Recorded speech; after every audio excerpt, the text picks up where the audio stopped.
Saviez-vous qu'en 2009, les consommateurs canadiens ayant déposé un dossier de faillite étaient débiteurs envers 12 créanciers en moyenne? De plus, une étude a révélé qu'en moins de 20 ans, le nombre de cas d'insolvabilité chez les consommateurs a presque doublé, passant de 20,5 cas d'insolvabilité pour 10 000 Canadiens en 1990 à 39 en 2007. Parmi les ménages qui étaient surendettés, 53 % ont tardé à réagir face à l'état de leurs finances en raison de la gêne, de la peur d'un verdict négatif ou sous les pressions d'un proche. Nous avons vu lors de la capsule précédente que le crédit à la consommation, comme les cartes de crédit, les marges de crédit et les prêts personnels, a connu une croissance assez importante ces dernières années. L'une des raisons expliquant cette croissance est le faible niveau actuel des taux d'intérêt au Canada. Pourquoi les taux sont-ils si bas présentement? Ce phénomène est relié au taux d'escompte de la Banque du Canada.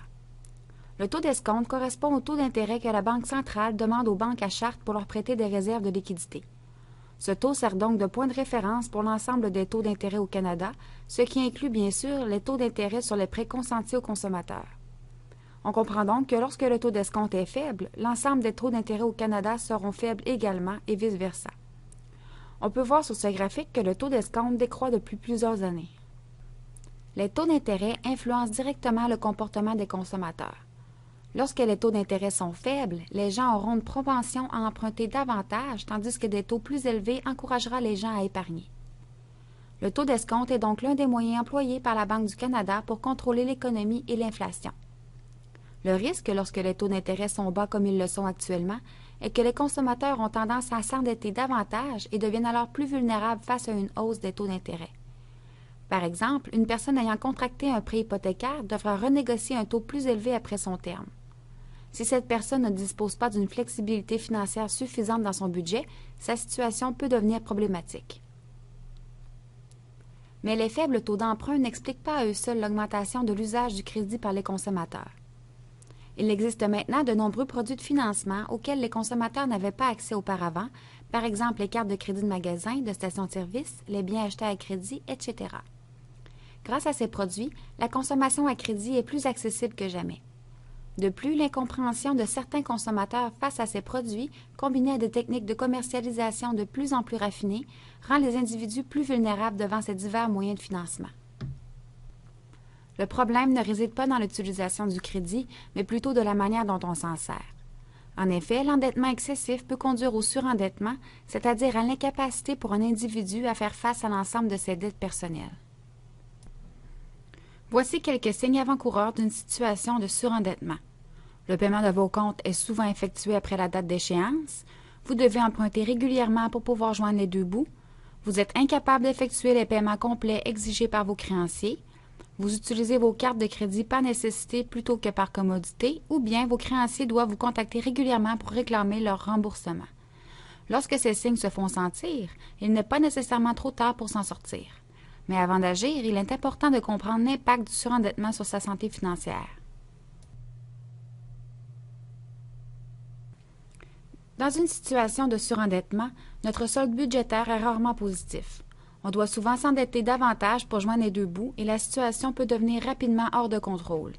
Ce genre de situation aura un impact négatif sur la capacité d'épargne future, puisqu'une part importante du revenu disponible servira à payer les frais d'intérêt et à rembourser les dettes contractées.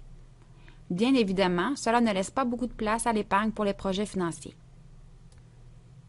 Être en situation de surendettement peut aussi nuire à votre capacité à faire face à un événement imprévu, comme un arrêt de travail dû à un accident ou une maladie, une baisse de salaire, une perte d'emploi ou toute autre dépense non planifiée. C'est pourquoi il est important de prévoir un certain montant, souvent appelé fonds d'urgence, servant à faire face à ce genre de situation. Un tel compte d'épargne permet d'éviter d'avoir à s'endetter lors de tels événements. Généralement, on recommande de maintenir un fonds d'urgence équivalent d'1 à 3 mois de revenus. Être surendetté nous rend également plus vulnérables face à une hausse des taux d'intérêt, surtout lorsque les taux sont bas comme ils le sont actuellement. S'ils venaient à augmenter, le poids de certaines dettes deviendrait encore plus élevé. Finalement, être aux prises avec un problème de surendettement peut avoir des répercussions physiques et psychologiques chez les personnes touchées. En effet, la qualité de vie de ces derniers est grandement affectée puisqu'il devient souvent nécessaire d'effectuer des coupures budgétaires, que ce soit au niveau de l'alimentation, de l'habillement, des loisirs et ainsi de suite. De plus, les problèmes financiers sont un facteur de stress important pour les gens.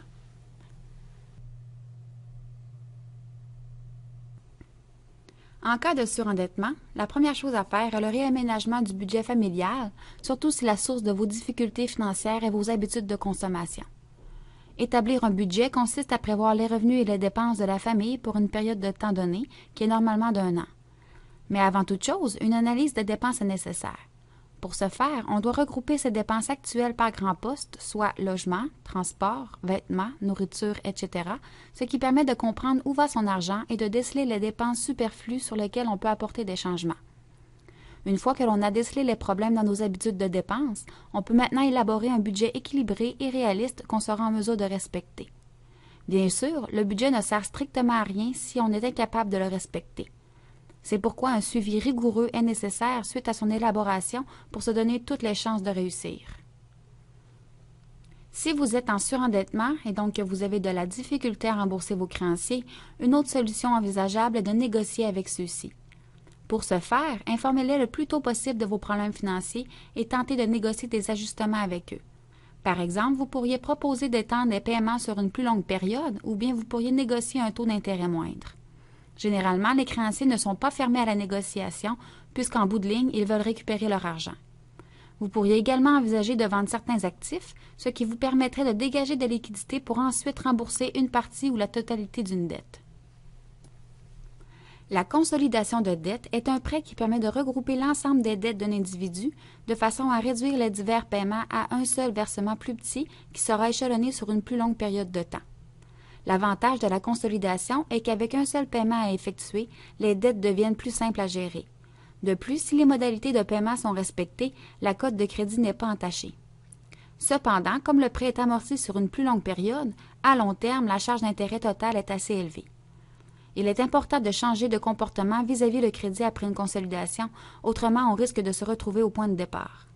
Notez que si votre cote de crédit est entachée, vous risquez d'avoir plus de difficultés à vous qualifier pour un prêt de consolidation.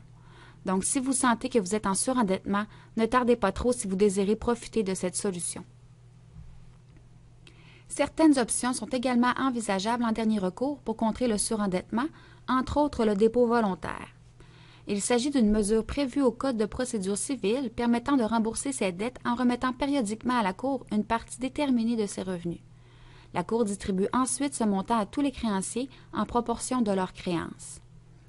L'un des avantages du dépôt volontaire est que le taux d'intérêt annuel exigé sur les dettes est réduit à 5 %, peu importe le taux qui avait été négocié lorsque le prêt a été contracté. De plus, le dépôt volontaire assure une protection contre la saisie des meubles et du salaire. Cependant, notez que cette mesure ne protège malheureusement pas contre les saisies immobilières d'un véhicule personnel ou de tout autre actif. La proposition du consommateur est un arrangement proposé par un individu à ses créanciers en vertu de la loi sur la faillite et l'insolvabilité. Le débiteur peut offrir, par exemple, de faire des versements moins élevés étendus sur une plus longue période ou bien de rembourser seulement une portion de la dette. Si l'offre est acceptée, la période de remboursement ne peut dépasser 5 ans. L'avantage de la proposition du consommateur est que celle-ci protège le débiteur contre la saisie de ses biens, de son salaire ou tout autre revenu. De plus, elle permet de faire cesser toute poursuite concernant les dettes impayées incluses dans la proposition.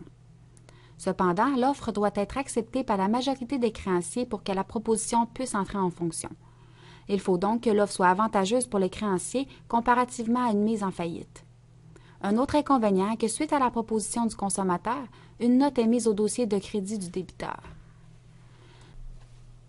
La faillite personnelle est également une procédure régie par la loi sur la faillite et l'insolvabilité. Une personne insolvable qui déclare faillite se voit libérée de la majorité de ses dettes en remettant à un syndic de faillite tous ses biens saisissables.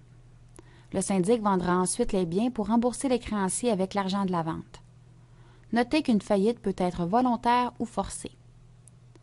L'avantage de cette procédure est qu'une fois que la faillite personnelle est déclarée, le failli est protégé d'éventuelles poursuites judiciaires de ses créanciers, à moins que le tribunal n'en donne autorisation. De plus, malgré que la faillite personnelle permet de se libérer de la majorité des dettes, certaines créances ne peuvent être incluses dans la faillite, notamment la pension alimentaire et les amendes imposées par un tribunal. Un autre inconvénient d'une faillite est que celle-ci paraîtra dans votre dossier de crédit pendant une durée de 6 à 7 ans, et plus encore s'il s'agit d'une seconde faillite. Bien qu'il y ait de multiples chemins permettant de se libérer d'un problème d'endettement, la discipline budgétaire est la seule option qui vous permettra réellement de vous en sortir. Si le budget ne règle pas vos ennuis financiers à lui seul, il vous empêchera néanmoins de retomber dans vos mauvaises habitudes. Si vous vous trouvez en difficulté financière, il existe de nombreux organismes qui peuvent vous aider et vous renseigner sur la façon de s'en sortir. N'attendez pas que vos problèmes s'aggravent et qu'ils vous semblent insurmontables. Agissez.